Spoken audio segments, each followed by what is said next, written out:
สวัสดีครับวันนี้ผมจะพามาซ่อมเตารีดของยี่ห้อฟิลิปนะครับอาการที่ลูกค้าแจ้งนะครับลูกค้าแจ้งว่าไอน้ำไม่ออกนะครับหน้าเตาไม่ร้อนนะครับเดี๋ยวเปิดเครื่องดูก่อนครับตัวนี้ไฟติดปกตินะครับไฟด้านหน้า LED กระพริบนะครับ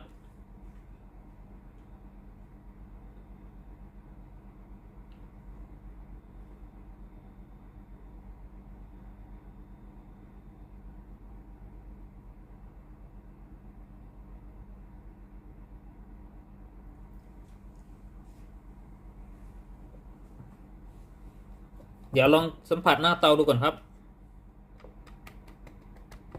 ตัวนี้หน้าเตาไม่ร้อนเลยนะครับเตารีดของฟิลิปนะครับรุ่นนี้นะครับถ้าหน้าเตาไม่ร้อนตัวนี้ไอน้ำไม่ออกนะครับไฟก็จะกระพริบเรื่อยๆนะครับอาการเสียตามที่ลูกค้าแจ้งนะครับ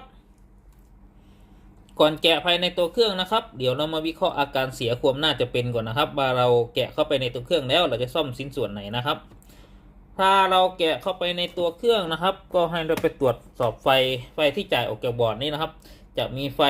220โวลต์ VAC นะครับจ่ายออกจากบอร์ดเพื่อไปเลี้ยงในส่วนของตัวฮีตเตอร์หน้าเตานะครับว่าบอร์ดสามารถจ่ายไฟได้หรือเปล่า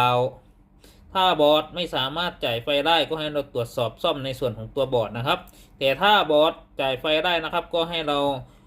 แกะชุดฮีตเตอร์ตรงนี้นะครับว่าในส่วนของตัวโทโมฟิลที่หน้าเตาขาดหรือเปล่าหรือในส่วนของตัวฮีตเตอร์ที่หน้าเตาขาดหรือเปล่านะครับแล้วเราก็จะรู้สาเหตุกันอีกรอบหนึ่งนะครับว่าถ้าโทโมฟิลขาดมันขาดในลักษณะไหนนะครับขาดลักษณะที่ควบคุมความร้อนไม่ได้หรือเปล่าอาจจะมีผลต่อทำให้บอร์ดเสียหรือในส่วนของตัว NTC ที่หน้าเตามีปัญหานะครับเดี๋ยวผมจะพาแกะภายในตัวเครื่องครับเพื่อหาสาเหตุอาการเสียครับเดี๋ยวเรามาแกะตัวเครื่องกันเลยครับ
ตรงนี้เป็นพลาสติกปิดหัวน็อตอยู่นะครับ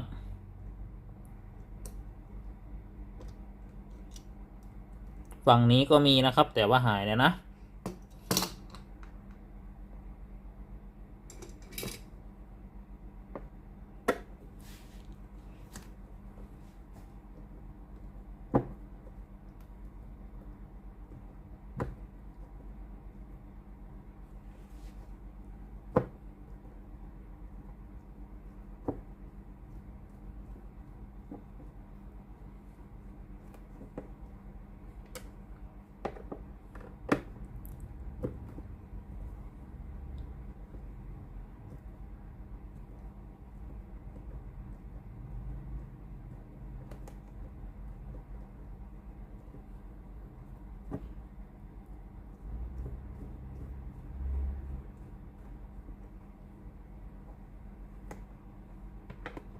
น็อตเล็กนะครับยาว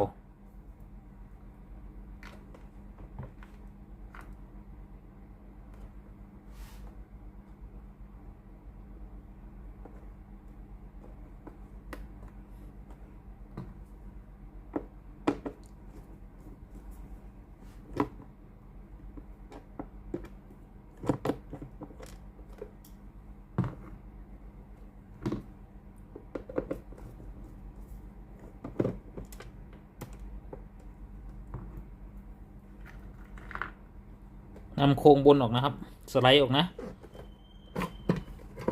สไลด์ขึ้นด้านบนนะครับ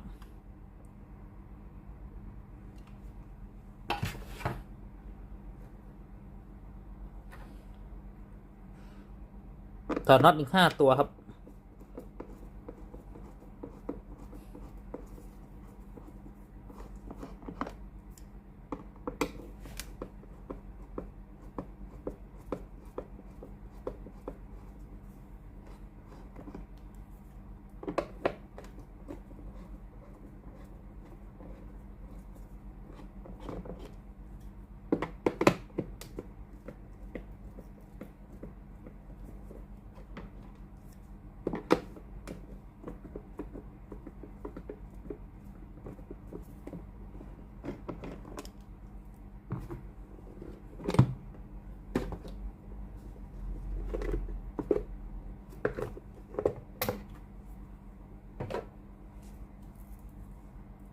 น็อตอีก2ตัวนะครับน็อตที่ยึดบอร์ดนะครับ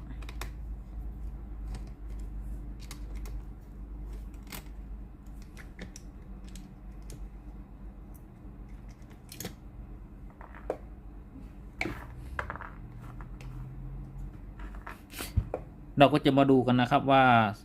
ไฟที่ต่อออกจากบอร์ดนะครับไปเลี้ยงในส่วนของตัวฮีเตอร์หน้าเตาคือไฟเส้นไหนนะครับตัวนี้คือชุดสายไฟที่ต่อไปเลี้ยงหน้าเตานะครับ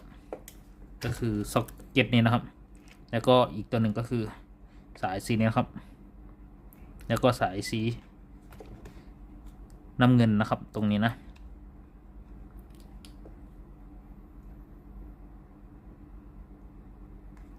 ก็ให้เราวัดไฟนะครับที่จ่ายออกจากบอร์ดนะครับไปเลี้ยงฮีเตอร์หน้าเตาก็คือสายสีน้ำเงินนะครับตรงขั้วนี้นะแล้วก็สายสีน้ำตาลนะครับตรงนี้นะครับให้ตั้งมิเตอร์220 โวลต์ VEC นะครับเพื่อวัดไฟที่จ่ายไปเลี้ยงนะ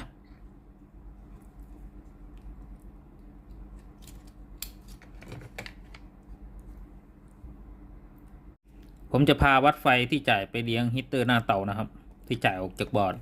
ให้ตั้งมิเตอร์นะครับปรับมิเตอร์อยู่ที่250 โวลต์นะครับ VAC นะครับ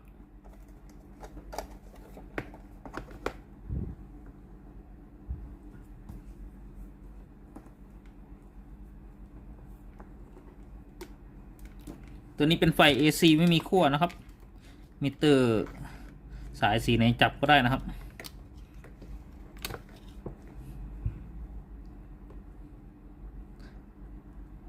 ผมจะจับสายสีน้ำเงินนะครับตรงนี้นะครับอีกส่วนหนึ่งก็จะจับสายสีน้ำตาล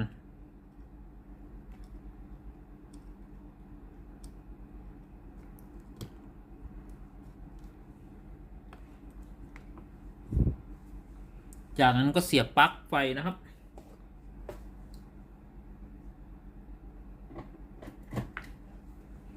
แล้วก็เปิดเครื่องนะครับให้สังเกตเข็มมิเตอร์นะครับตัวนี้เข็มมิเตอร์ขึ้นนะครับก็แสดงว่าไฟ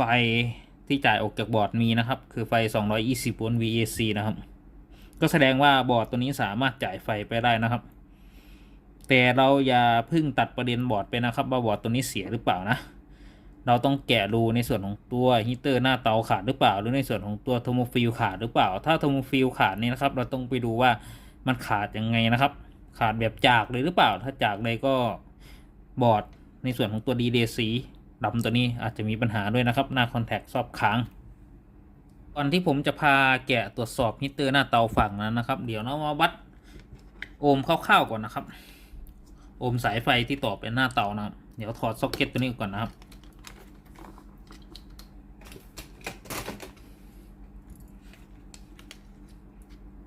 แล้วก็ถอดในส่วนของตัวสายไฟ AC นะครับสายตัวนี้นะที่ต่อไปเลี้ยงหน้าเตาครับ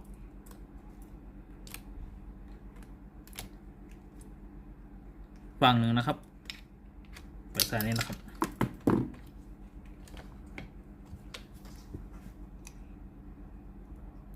ไฟหลักๆนะครับที่ต่อไปเลี้ยงสุดหน้าเตานะครับตัวนี้ก็คือไฟ AC นะครับ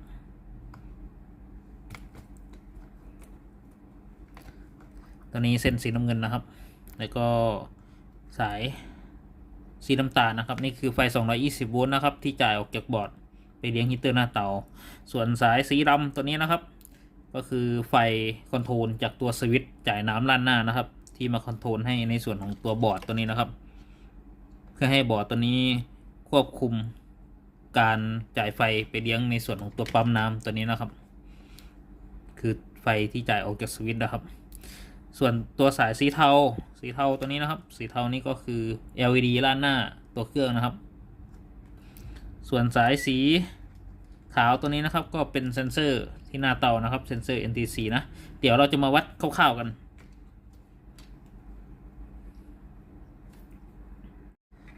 ให้ตั้งมิเตอร์นะครับอยู่ที่คูณ 1นะครับ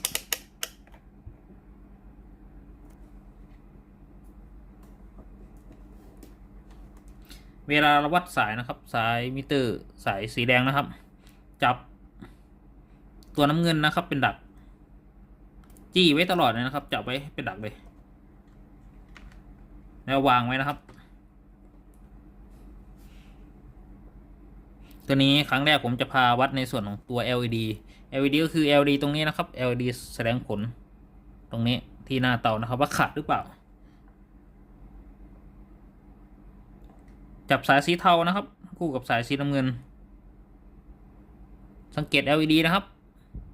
เวลาผมวัด LED จะต้องติดสว่างนะครับก็คือในส่วนของตัว LED ตัวนี้ปกตินะครับสายไม่ขาดในนะตัว LED ด้านหน้าก็ปกติ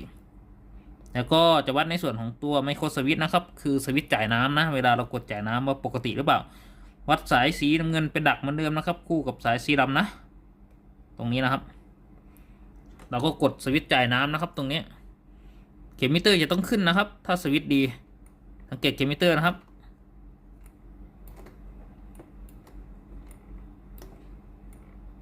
เห็นไหมครับเข็มมิเตอร์ขึ้นนะ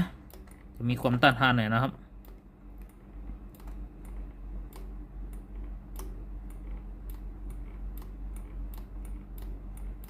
ก็แสดงว่าตัวนี้สวิตช์จ่ายน้ำดีนะครับจะพาวัดความต้านทานของฮีตเตอร์ที่หน้าเตานะครับตัวนี้ให้ตั้งมิเตอร์นะครับอยู่ที่ 1K นะครับ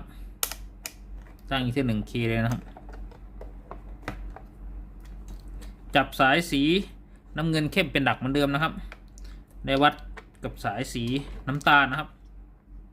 สายเส้นนี้นะครับจับเลยครับถ้าในส่วนของตัวซุดฮีเตอร์และซุดเทอร์โมฟิลที่หน้าเตาดีนะครับเข็มมิเตอร์จะต้องขึ้นแต่ว่าตัวนี้เข็มมิเตอร์ไม่ขึ้นนะครับ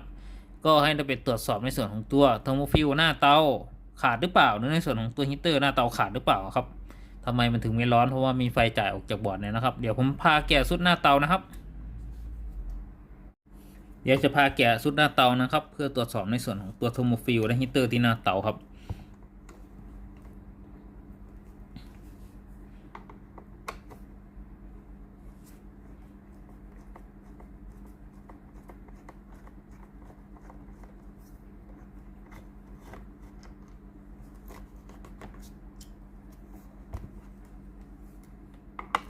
น็อตอีก2ตัวนะครับ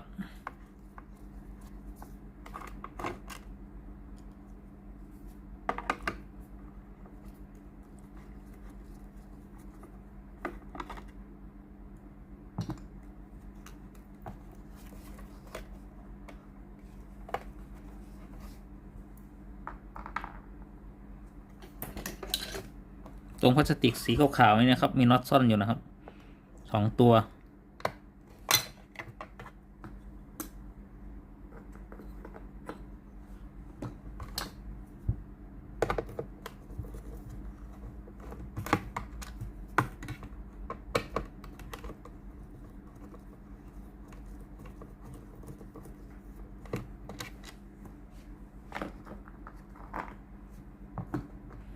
เดี๋ยวนำตัวโครงบนออกก่อนนะครับ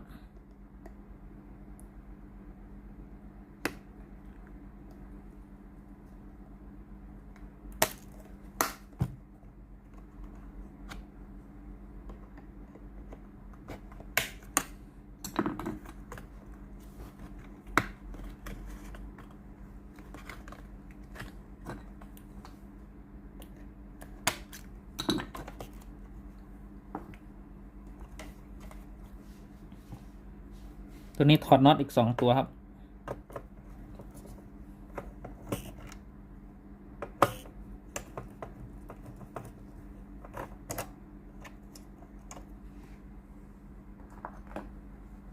น็อตด้านหน้าอีก1ตัวครับ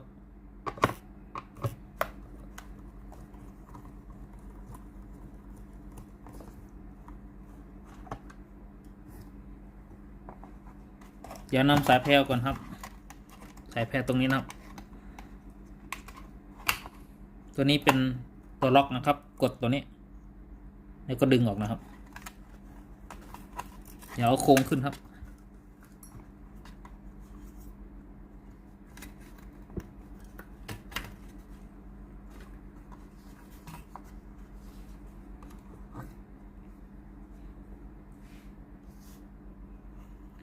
เราจะแกะดูฟิล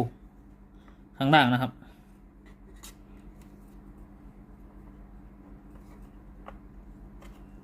สายตัวนี้ออกก่อนครับมีตัวล็อกสายตรงนี้นะครับ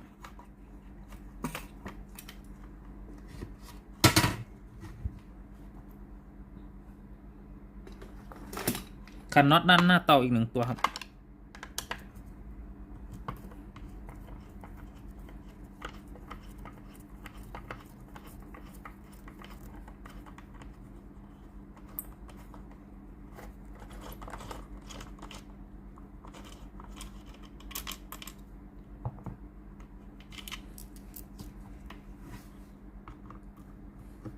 อีก2 ตัวครับน็อต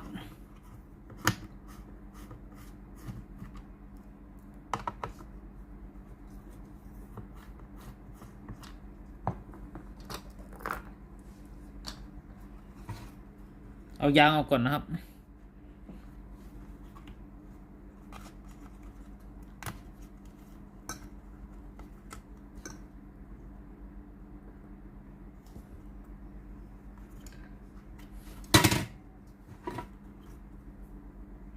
เอาข้อต่อ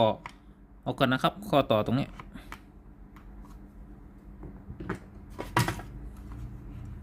ให้สังเกตข้อต่อนะครับที่เราถอดออกมาตรงนี้ไม่นะครับหัวนี่ขาดออกเลยนะครับก็แสดงว่าตัวหน้าเตาน่าจะร้อนจัดนะครับถึงจะเกิดอาการนี้นะตัวนี้เดี๋ยวก็จะเปลี่ยนทิ้งด้วยนะครับ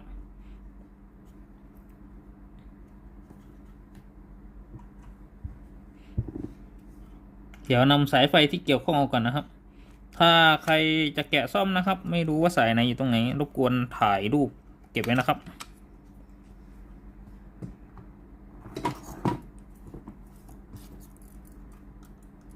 ตัวนี้สายไฟ AC นะครับที่ต่อมาเด้งฮีเตอร์หน้าเตา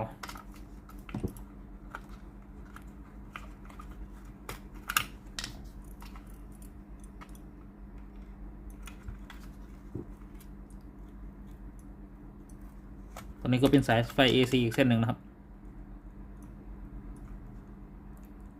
ต่อเข้ากับตัว NTC นะครับที่หน้าเตา NTC จะมี2 ขั้วนะครับขั้วสีขาวนี่นะ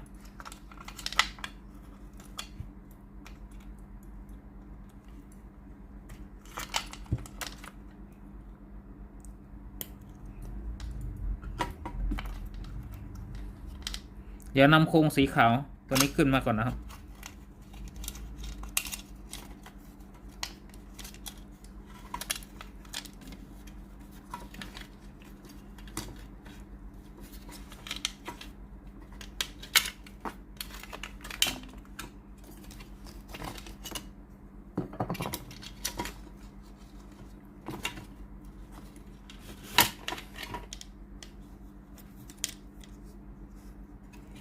เราก็จะมาเจอในส่วนของตัวโทโมฟิลครับก็คือตัวนี้นะครับโทโมฟิลเดี๋ยวเราแกะดูก่อนครับว่าโทโมฟิลขาดหรือเปล่านะครับ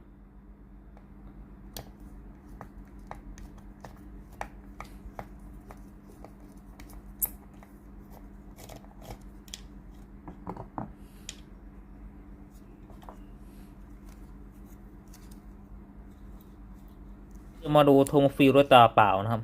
ตัวนี้โทโมฟิลไม่ต่อเลยนะครับ ตัวนี้ตัดวงจรนะครับก็คือหน้าคอนแทคไม่ต่อแล้วมองเห็นชัดๆเลยนะครับว่าไม่ต่อแล้วก็แสดงว่าความร้อนที่หน้าเตาเกินนะครับตัวนี้ทำให้โทโมฟิลตัวนี้ขาดออกจากวงจรเนี่ยนะครับหลังจากที่เรามองด้วยตาเปล่านะครับตัวนี้โทโมฟิลขาดออกจากวงจรนะครับเพื่อความมั่นใจอีกรอบหนึ่งนะครับให้ตั้งมิเตอร์นะครับอยู่ที่คูณ1นะครับอย่าวัดค่าความต้านทานเลยครับ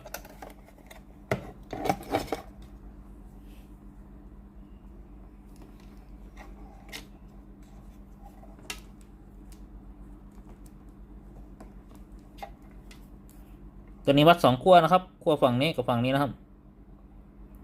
ปกติถ้าโทโมฟิลดีนะครับตัวนี้เข็มมิเตอร์จะต้องขึ้นนะครับตัวนี้เข็มมิเตอร์ไม่ขึ้นนะครับโทโมฟิลตัวนี้เสียแล้วนะครับ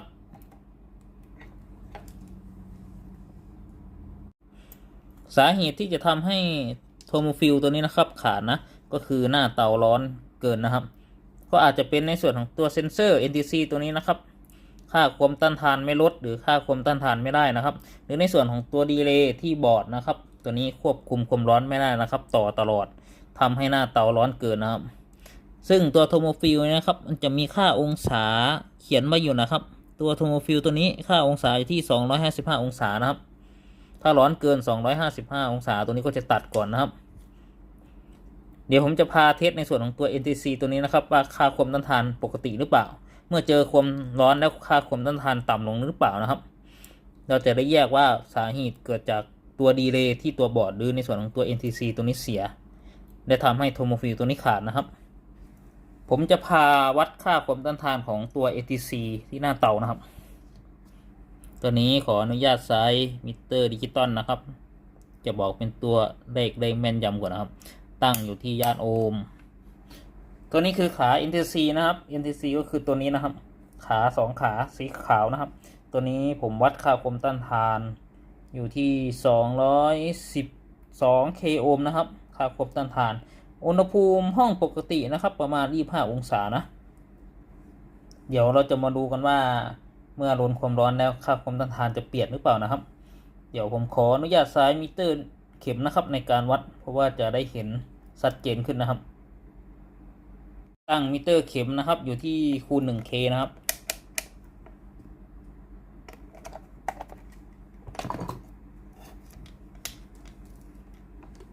ตัวนี้สายเข็มมิเตอร์นะครับแตะกันจะปรับให้ตรงเลข0นะครับเข็มตรงนี้ตรงเลข0ด้านบน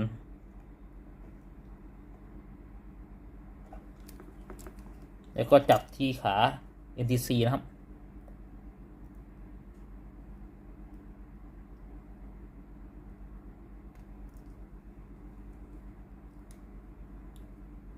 แล้วก็วางไว้นะครับหาที่วางไว้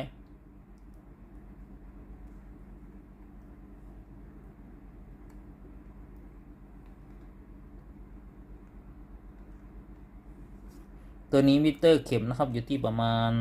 212K นะครับผมจะใช้ในส่วนของตัวหัวแดงนะครับ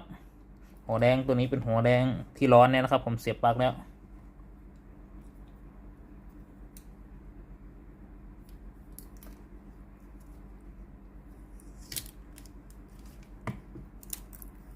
ตัวนี้ผมจะจี้ลงที่ตัว NTC เลยนะครับค่าความต้านทานจะต้องลดต่ำลงเรื่อยๆนะครับ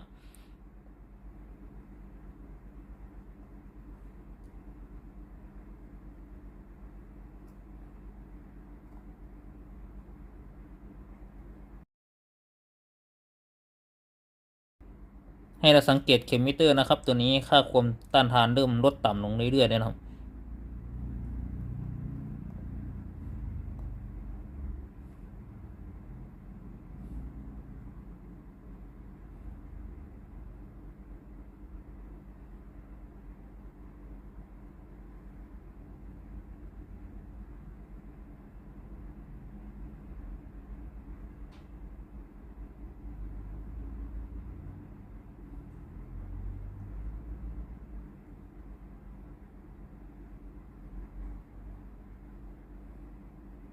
ถ้าใครไม่มีหัวแดงนะครับก็สามารถใช้ไฟแช็กจุดได้นะครับตัวนี้ค่าความต้านทานลดต่ำลงนะครับเมื่อนำหัวแดงที่ร้อนออกนะครับค่าความต้านทานก็จะคงที่กลับไปที่เดิมนะครับ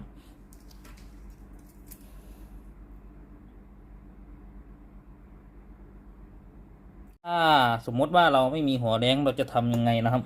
ก็หาอะไรก็ได้นะครับที่เกี่ยวกับความร้อนนะครับมาให้โดนตัว NTC นะครับเดี๋ยวจะใช้ในส่วนของตัวไฟแช็กนะครับจุดดู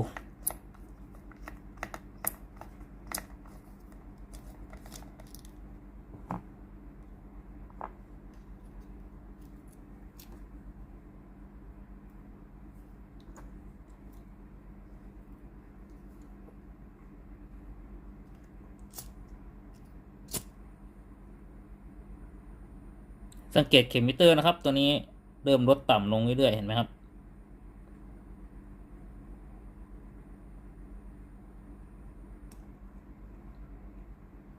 ตัวนี้ไฟแช็กจะร้อนกว่าหัวแดงที่จี้ไปนะครับ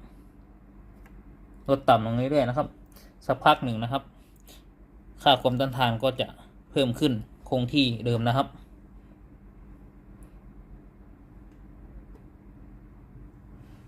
ค่าเทสได้อย่างนี้นะครับก็คือในส่วนของตัว NTC ตัวนี้นะครับปกตินะครับไม่เสียนะ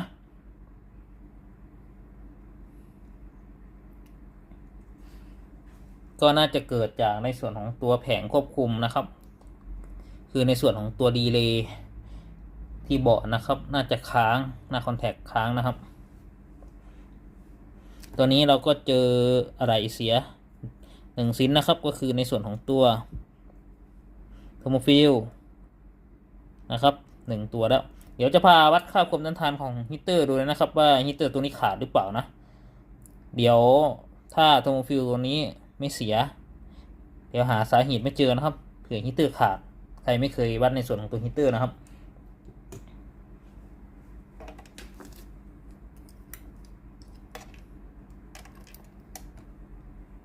ตัวนี้ก็ตั้งมิเตอร์คูณ 1K เหมือนเดิมนะครับเดี๋ยววัดค่าความต้านทานของฮีเตอร์นะสายฮีเตอร์นะครับที่ต่อไปยังหน้าเตานะครับสายสีแดง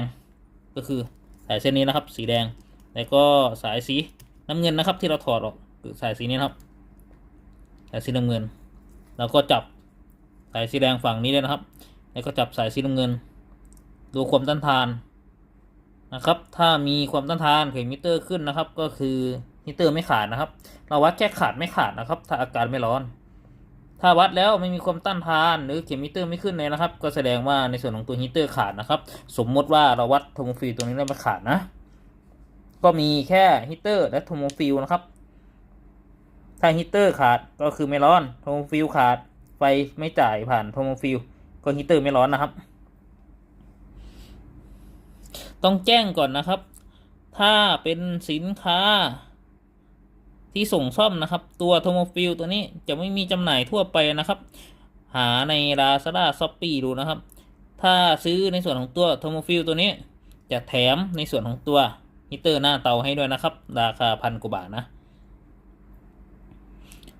ผมก็จะพาเปลี่ยนในส่วนของตัวโทโมฟิลตัวนี้นะให้ลูกค้านะครับก่อนเปลี่ยนแจ้งลูกค้าแล้วนะครับว่าผมจะเปลี่ยนเฉพาะโทโมฟิลให้ถ้าเปลี่ยนในส่วนของตัวฮีเตอร์หน้าเตาราคามันจะค่อนข้างสูงถ้าราคาค่อนข้างสูงในลูกค้าก็จะตัดสินใจยากนะครับซื้อใหม่ดีกว่าเพราะว่าเครื่องทุกวันนี้ถูกเลยนะครับจะเปลี่ยนโทโมฟิลให้1ตัวแล้วก็จะเปลี่ยนในส่วนของตัวรีเลย์ให้นะครับเพราะว่าในส่วนของตัวเซนเซอร์เราเทสได้ไม่เสียรีเลย์ที่บอร์ดน่าจะค้างนะครับทำให้อุณหภูมิที่หน้าเตาร้อนเกิน200องศาขึ้นไปนะครับตัวดีเลย์ก็ไม่มีขายนะครับที่บริษัทใหญ่นะหาซื้อจากข้างนอกนะครับหาเบอร์ตรงเอาได้กันนะครับถ้าจะซื้อจากบริษัทดีเลย์ขายพร้อมบอร์ดนะครับหน้าเตานี่ก็ราคา1,000 กว่าบาทแล้วตัวบอร์ดนี้ก็มาประมาณ1,000หน่อยๆแล้วนะครับเกือบ3,000แล้วลูกค้าซื้อเครื่องใหม่จะดีกว่าลูกค้าก็จะแจ้งอย่างนั้นนะครับเดี๋ยวจะพาเปลี่ยนโทโมฟิลตัวนี้ออกจากวงจรแล้วก็ตัวดีเลย์นะครับส่วน NTC นะครับผมก็จะใส่ไว้ที่เดิมนะครับตัวนี้ไม่เสียนะ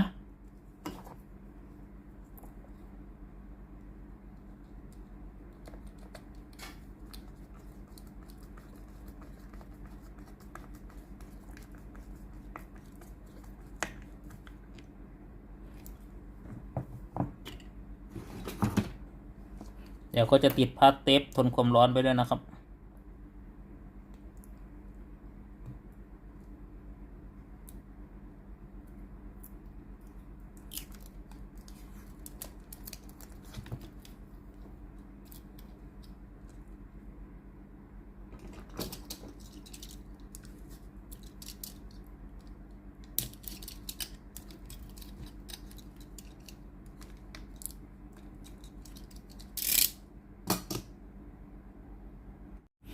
ตัวนี้คือโทโมฟิลนะครับที่ผมจะเปลี่ยนเข้าไปในวงจรนะครับถ้าหากว่าใครหาซื้อโทโมฟิลอย่างนี้ไม่ได้นะครับเดี๋ยวผมปักลิงก์ไว้ให้นะครับลิงก์ใน Lazada Shopee นะครับสามารถสั่งซื้อตามลิงก์ได้เลยนะครับเดี๋ยวตัวนี้ผมก็จะใส่เข้าไป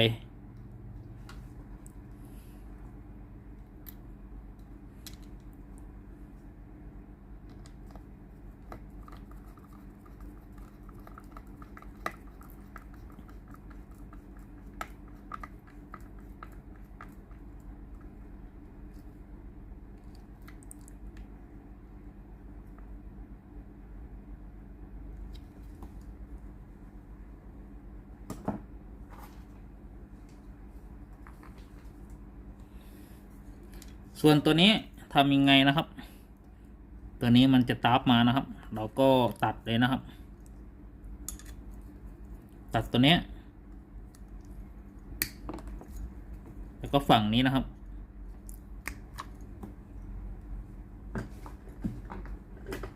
เราก็จะใส่ในส่วนของตัวหางปลาแทนนะครับ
เมื่อรัดแน่นเลยนะครับเราก็จะใส่เข้าไปใน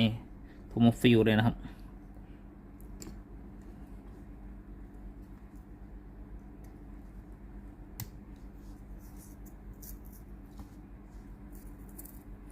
เดี๋ยวผมจะพาประกอบโครงเครื่องอีกรอบหนึ่งนะครับหลังจากที่เราเปลี่ยนโทโมฟิลเสร็จเรียบร้อยนะครับเดี๋ยวเราจะประกอบโครงเครื่องให้เรียบร้อยเลยครับสายพวกนี้เอาขึ้นด้านบนให้หมดนะครับ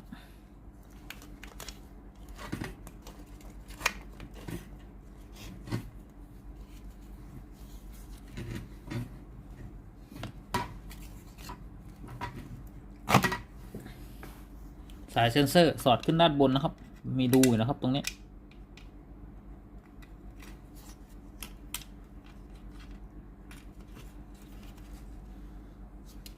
ตัวนี้ก็สอดขึ้นด้านบนนะครับ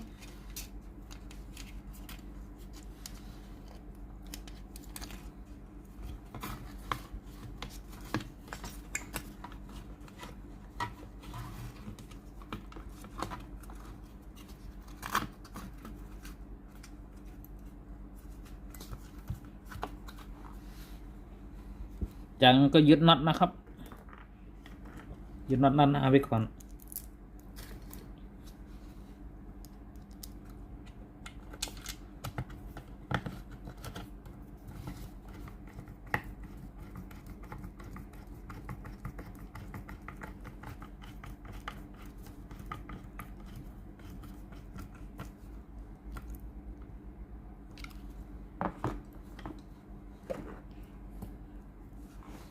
ยึดอีก2 ตัวครับน็อต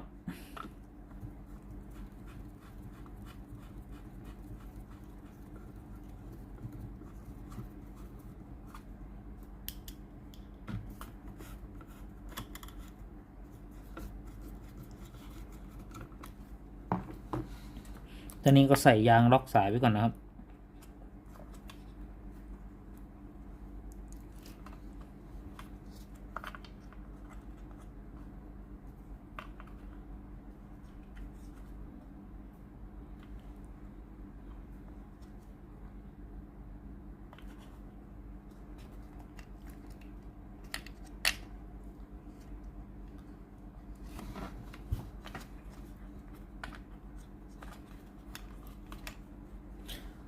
ส่วนตัวข้อต่อตรงนี้นะครับก็จะเปลี่ยนออกด้วยกันเลยนะครับ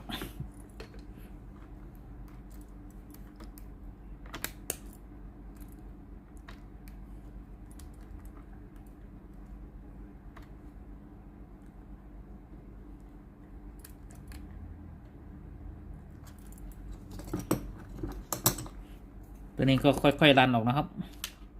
ออกยากหน่อยนะครับ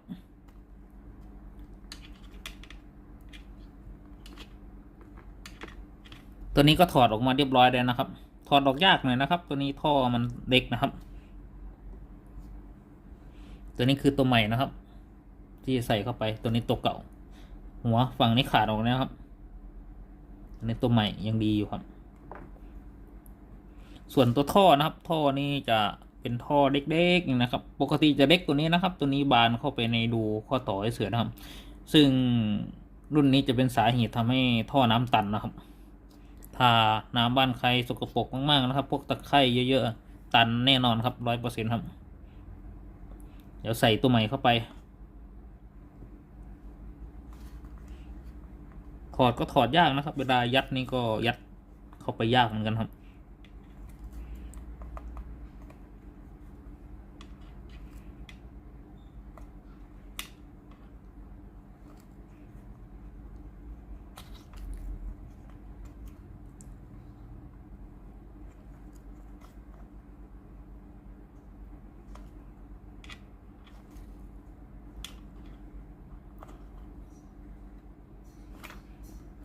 ตัวนี้ก็จะล็อกไซด์ด้วยแคมล็อกไซด์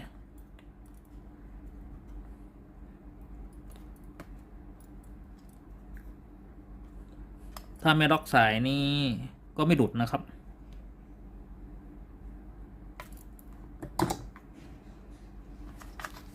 อันนี้ก็จะใส่เข้าไปในวงจรนะครับ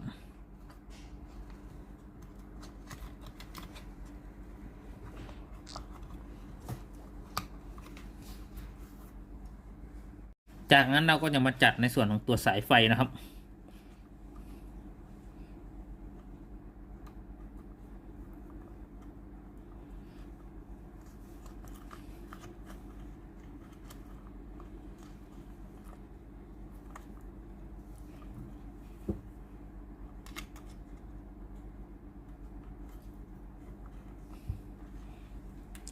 ใส่สายไฟ AC นะครับ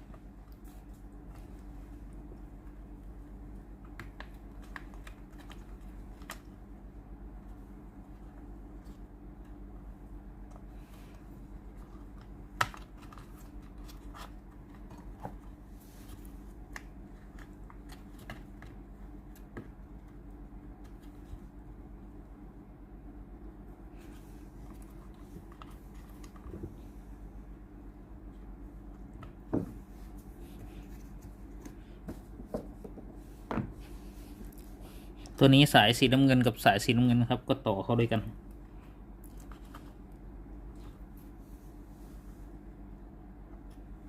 แล้วก็ต่อสายเซ็นเซอร์เลยนะครับสายสีขาว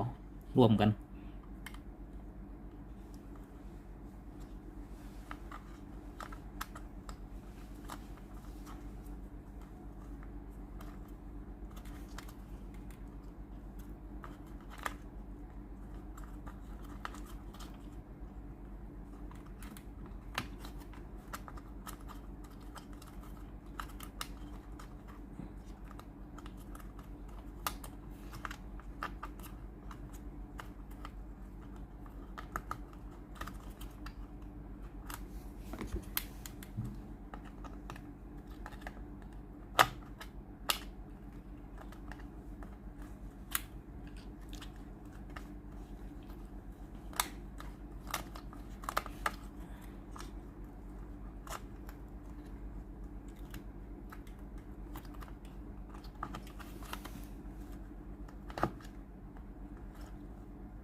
แล้วก็สายเซ็นเซอร์สีขาวนะครับ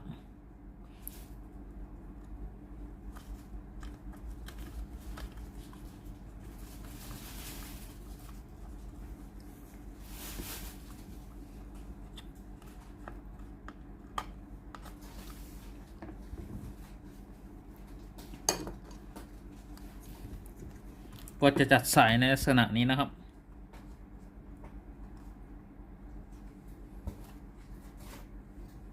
เดี๋ยวติดผ้าเทปทนความร้อนไว้ด้วยครับ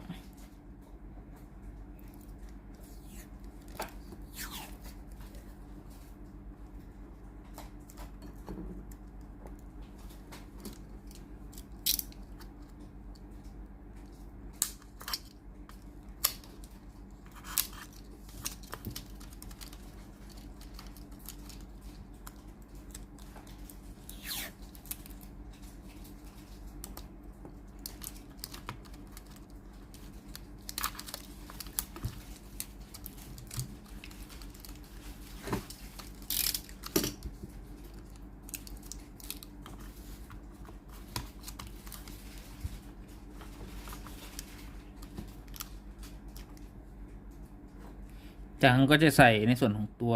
สายไฟขึ้นด้านบนนะครับสอดขึ้นตรงนี้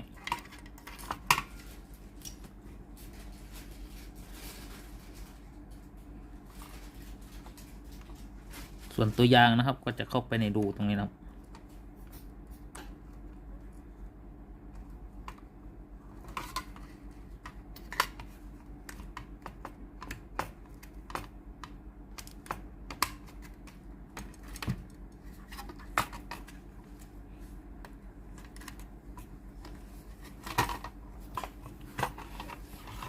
ใส่โครง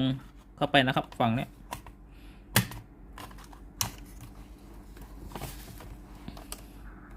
ตัวนี้ก็จะใส่สายแพรเข้าที่ตัวสวิตช์นะครับ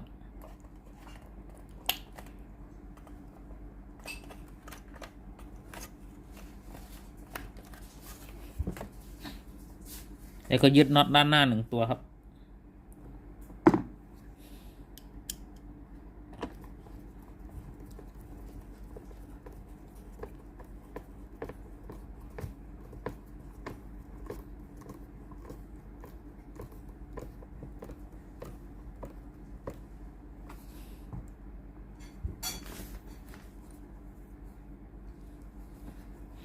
ใส่ตัวล็อกสายไฟนะครับ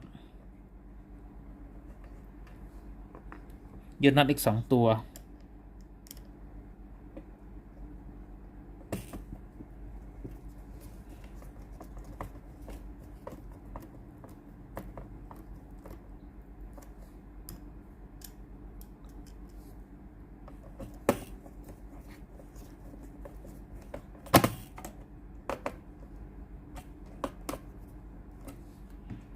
ตอนนี้ก็ใส่ LED นะครับเข้าไปในรูเนี้ย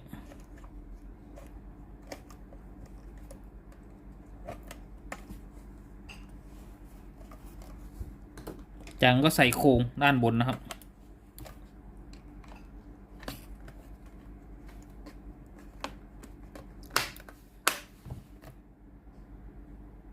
แล้วก็ยึดน็อตอีก1 ตัวนะครับตรงดับจับ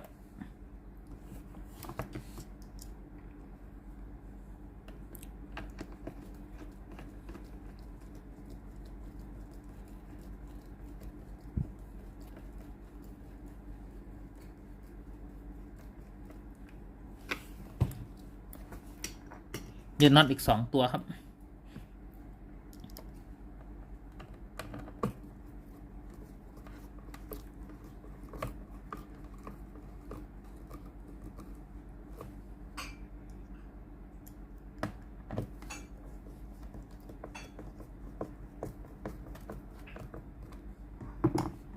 ใส่พลาสติกสีขาวครับ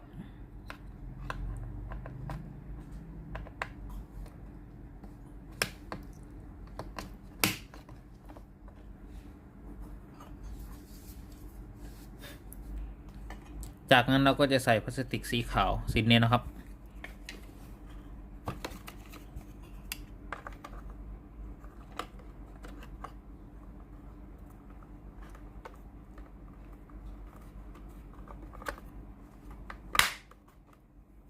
ยึดน็อตอีก2 ตัวครับ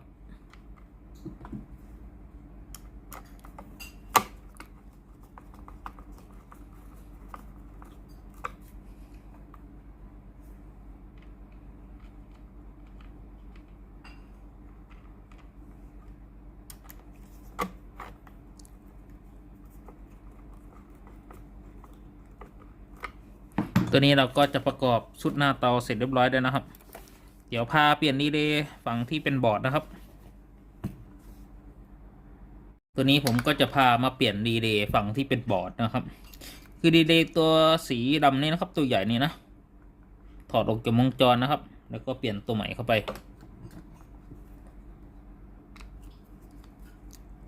ขันน็อตออกก่อนนะครับ2ตัว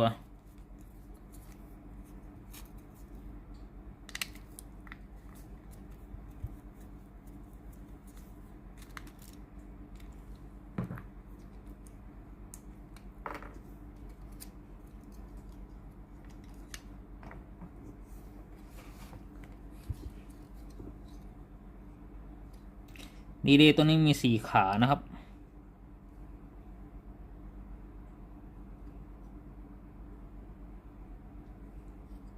เดี๋ยวจะพาบัตรจีออกจากวงจรนะครับ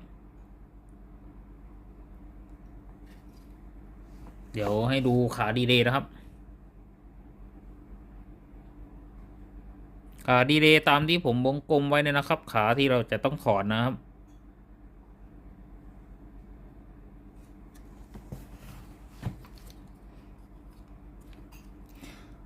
สำหรับใครที่ยังไม่เคยถอดยังไม่เคย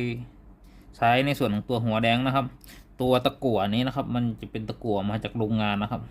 เวลาบัดจีต้องให้ความร้อนมากนะครับก็ให้ป้อนตะกั่วตัวใหม่เข้าไปก่อนนะครับเดี๋ยวค่อยบัดจีดูดตะกั่วออกนะครับอันนี้ตะกั่วตัวใหม่นะครับเราก็จะป้อนเข้าไปก่อน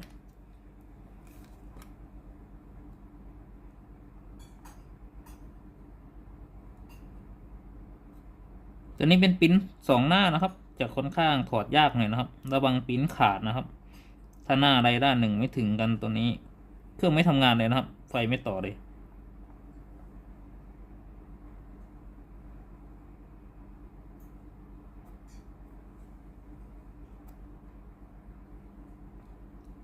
ย้ำตะกั่วเข้าไปใหม่นะครับทั้ง4ขา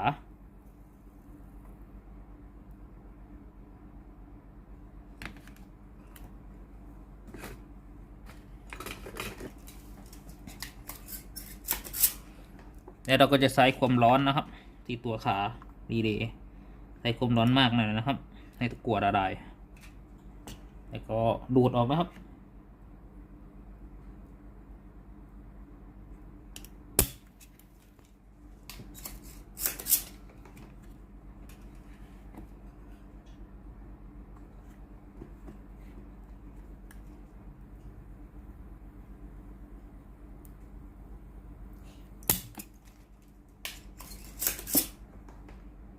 ระวังซิปลั่นข้างหายนะครับพวกซิปตัวเล็กๆ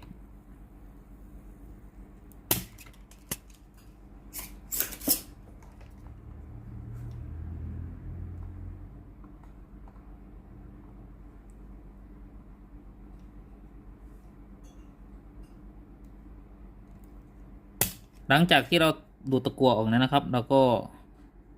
สายไปไขควงนะครับลองโยกขารีเลย์ดูก่อนนะครับว่าขารีเลย์โยกได้หรือเปล่าครับทั้ง4ขานะครับถ้าขารีเลย์ตัวนี้โยกได้นะครับไม่ติดกับปิ้นแล้วเราค่อยดึงออกนะครับไม่งั้นปิ้น2หน้าขาดแน่นอนนะครับเราค่อยดึงออกนะครับ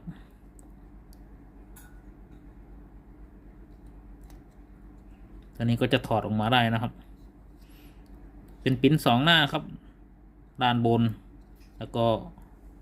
ด้านล่างนะครับตัวนี้ห้ามขาดนะครับถ้าขาดแล้ววงจรไม่ทำงานนะครับตัวนี้คือดีเลย์ที่เราถอดออกมานะครับ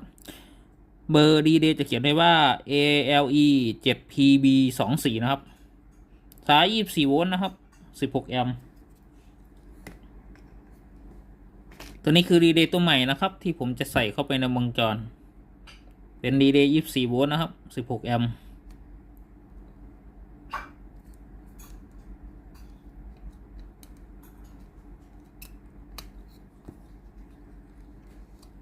แล้วก็บัตรจีทั้ง4ขานะครับ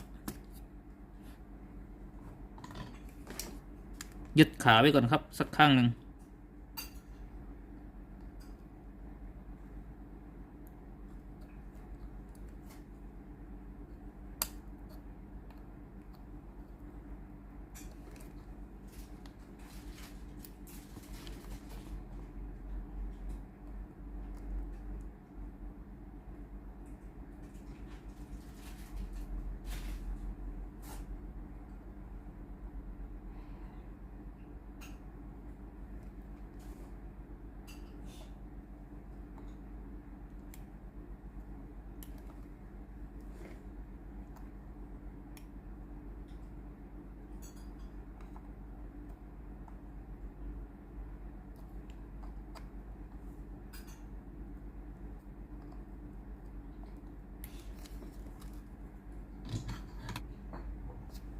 แล้วเราก็จะล้างปริ้นด้วยทินเนอร์นะครับ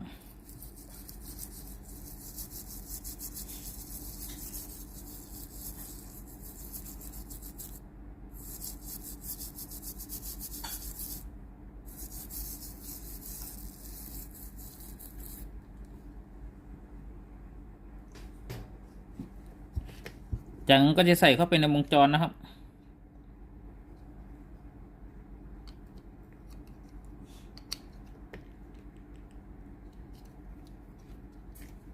ยึดน็อตอีก2ตัวที่เราถอดไว้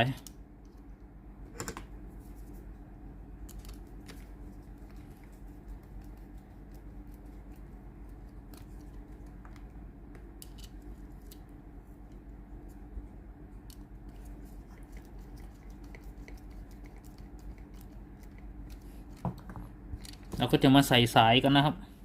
ใส่สายแพรก่อน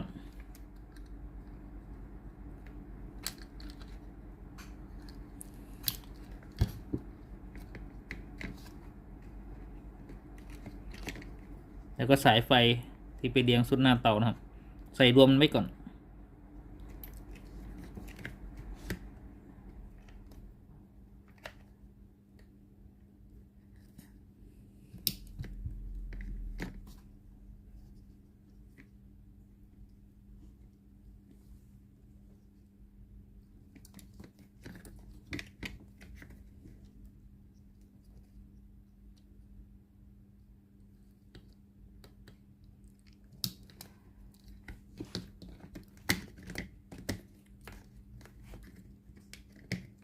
แล้วก็ยึดน็อตอีก2ตัวครับ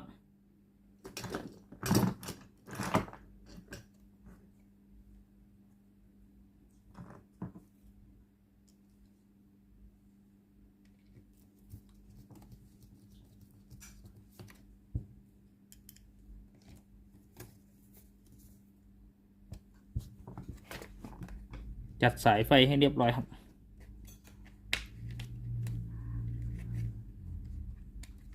หลังจากที่เราเปลี่ยนรีเลย์เสร็จเรียบร้อยแล้วนะครับผมก็จะพาประกอบโครงของตัวเครื่องนะครับใส่ซินนี้เข้าไปก่อนนะครับ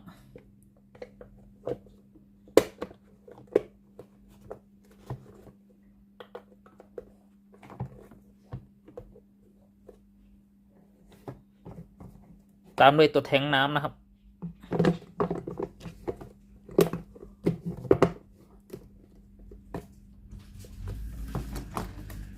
แล้วก็ยึดน็อตนะครับ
แล้วเราก็จะใส่โครงสีขาวก่อนนะครับ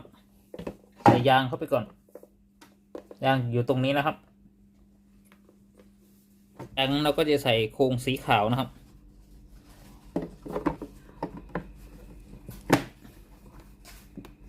จากนั้นยึดน็อตอีก4ตัวครับ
ส่ตัวปิดหัวน็อตนะครับมีมาข้างเดียว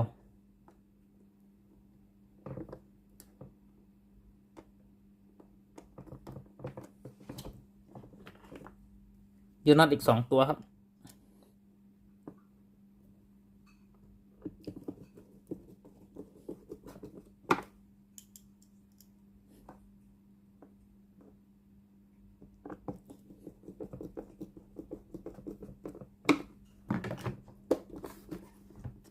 จากนั้นยึดน็อตฐานเครื่องให้เรียบร้อยครับ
หลังจากที่เราประกอบตัวเครื่องเสร็จเรียบร้อยแล้วนะครับก่อนที่เราจะลองเครื่องเดี๋ยวผมจะพาแกะดูตัวดีเดย์ตัวนี้ก่อนนะครับ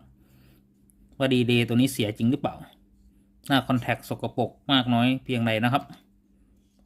ตรงนี้นะครับจะมีตัวล็อกฝั่งนี้แล้วก็ฝั่งนี้นะครับให้ซ้ายคัตเตอร์นะครับจิ้มลงไปดันนิดหน่อยครับ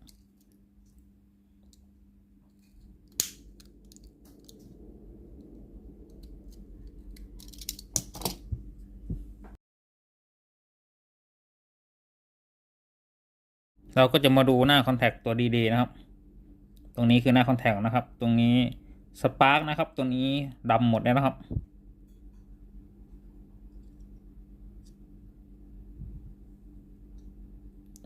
สภาพหน้าคอนแทคนะครับตัวนี้ใช้งานไม่ได้นะครับ ถ้าเราเปลี่ยนโทโมฟิลอย่างเดียวถ้าเราไม่มาเปลี่ยนในส่วนของตัวดีเดย์ตัวนี้นะครับอาการก็จะกลับมาเหมือนเดิมนะครับเผลอๆเรารีดผ้าอยู่ดีผ้าจะไหม้ด้วยซ้ำนะครับอันนี้ก็เปลี่ยนทิ้งเลยนะครับ หลังจากที่เราเปลี่ยนอะไหล่แล้วก็ประกอบในส่วนของตัวเครื่องเสร็จเรียบร้อยแล้วนะครับเดี๋ยวเรามาเปิดเครื่องดูอีกรอบหนึ่งครับ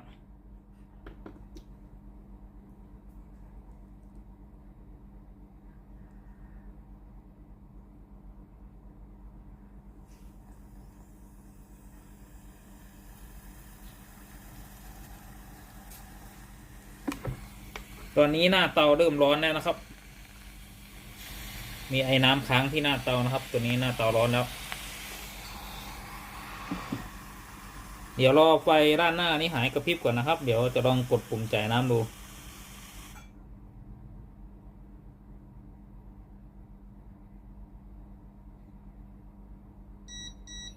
ตอนนี้เครื่องพร้อมใช้งานแล้วนะครับเดี๋ยวผมกดปุ่มจ่ายน้ำดู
ตอนนี้ไอ้น้ำออกแล้วนะครับแต่หน้าเตา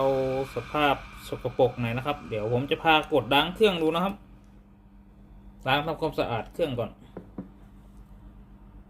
ตัวนี้รู้สึกว่าหน้าเตาจะสกปรกด้วยนะครับเดี๋ยวผมจะพาล้างเครื่องนะครับ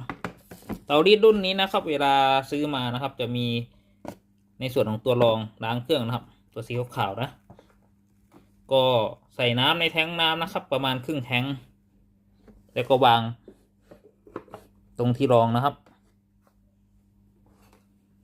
ตัวนี้ไม่ต้องรอให้เครื่องเตือนนะครับเวลาเราจะล้างทุกสัปดาห์ยิ่งดีนะครับพวกคราบสกปรกที่หน้าเตาจะได้ไม่โดนในส่วนของตัวผ้านะครับจะได้ถนอมในส่วนของตัวเตารีดด้วยนะครับแล้วก็กดปุ่มนะครับปุ่มคลีนนะครับค้างไว้ประมาณ2 วินาทีนะครับจะได้ยินเสียงดังปี๊ดนะครับไฟสีส้มจะกระพริบนะครับแล้วเราก็นั่งรอนะครับเดี๋ยวตัวเครื่องจะทำการล้างเองนะครับอัตโนมัติ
หลังจากที่ล้างเสร็จนะครับ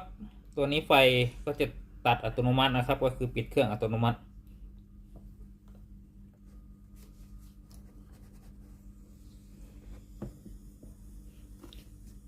ปริมาณน้ำนะครับที่ล้างออกมานะครับจะต้องได้เยอะพอประมาณนะครับประมาณเกือบถึงใจกลางนะครับตรงนี้มันจะมีใจกลางอยู่ตรงนี้นะครับนี่เป็นพลาสติกนี้เกือบท่วมนะครับเหลือนิดหน่อยนะครับถ้าล้างได้อย่างนี้ก็แสดงว่าระบบปั๊มน้ำแล้วก็ระบบหน้าเตาเรายังดีนะครับก็คือยังไม่อุดตันแต่ถ้าล้างแล้วมีน้ำออกมานิดหน่อยนะครับก็แสดงว่าเตารีดเราเริ่มตันเนี่ยนะครับ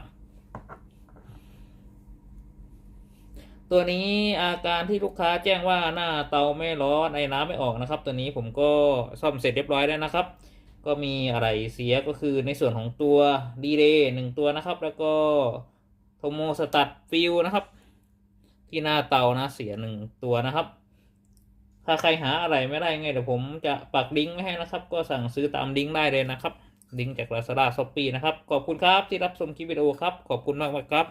ฝากกดไลค์กดแชร์กดติดตามให้ด้วยนะครับขอบคุณครับเจอกันใหม่คลิปหน้าครับสวัสดีครับผม